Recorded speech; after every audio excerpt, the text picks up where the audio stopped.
நாகர்கோவில் நீதிமன்றத்தில் விஜயகாந்த் ஆஜரான போது வக்கீல்கள் மோதிக்கொண்டதால் நீதிபதி தனது இருக்கையை விட்டு எழுந்து சென்ற சம்பவம் பரபரப்பை ஏற்படுத்தியது.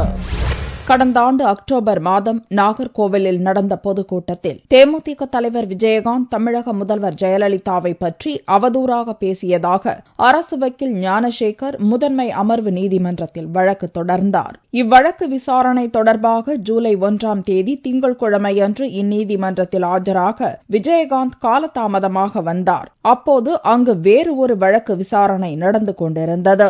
அப்போது விஜயகாந்தின் ஆதரவாளர்கள் கோஷம் போட்டுக் கொண்டிருந்ததை அரசு வக்கீல் ஞானசேகர் கண்டித்தார். இந்நிலையில் தேமுதிக வக்கீல்களுக்கும் அரசு வக்கீலுக்கும் இடையே தள்ளுமுள்ளு ஏற்பட்டது. இதில் அரசு வக்கீல் ஞானசேகர் காயமடைந்தார்.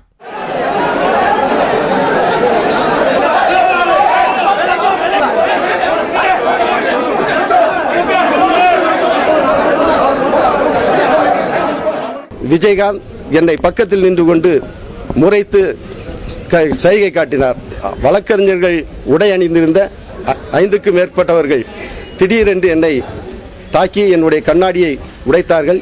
இதைத் தொடர்ந்து பாதுகாப்புக்காக நின்றிருந்த போலீசார் தேமுதிகவினரை விரட்டியடித்தனர். எனது நீதிமன்றத்தில் எனது கோட்டு மற்றும் எனது கவுன்களை கிழித்தெறிந்து அட்டகாசம் செய்து அடித்து உதைத்து வெளியே தள்ளுகிறார்கள். வழக்கறிஞராகிய எங்களை சக வழக்கறிஞர் என்று கூட பார்க்காமல் உடன் இருந்த பிபியினுடைய அடியாட்கள் எங்களை அடித்து துன்புறுத்தி வெளியேற்றுகிறார்கள். நீதிமன்ற அறையில் கடும் கலேபரத்துக்கிடையில் விஜயகாந்த் கையெழுத்து போட்டதும் வழக்கை ஒத்தி வைத்த நீதிபதி சின்னராஜ் திடீரென தனது இருக்கையிலிருந்து எழுந்து சென்றார். இதனால் அங்கு பரபரப்பு நிலவியது.